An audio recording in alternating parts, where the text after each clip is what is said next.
Masisira na naman ang inyong diet pag ganitong luto sa manok ang inyong gagawin. Ayan!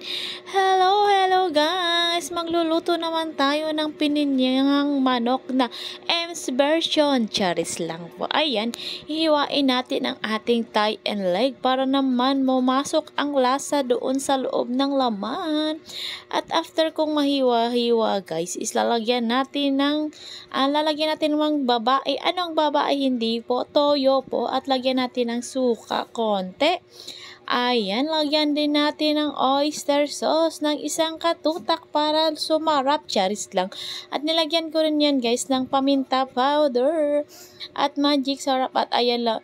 At ayan, ano natin guys, i-massage para naman makapahinga yung manok bago iluto. Charis lang guys. Makapahinga, i-massage. Ano yun?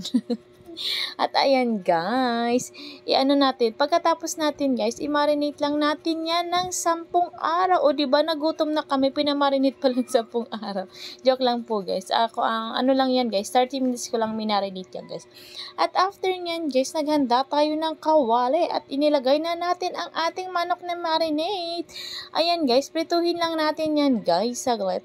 At pag ganito na guys, baliktarin natin pag kumulo na.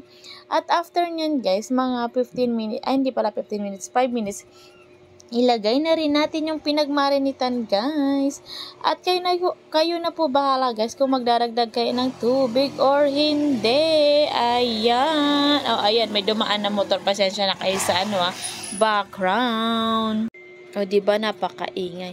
At ayan guys, baliktarin uli natin ang ating manok.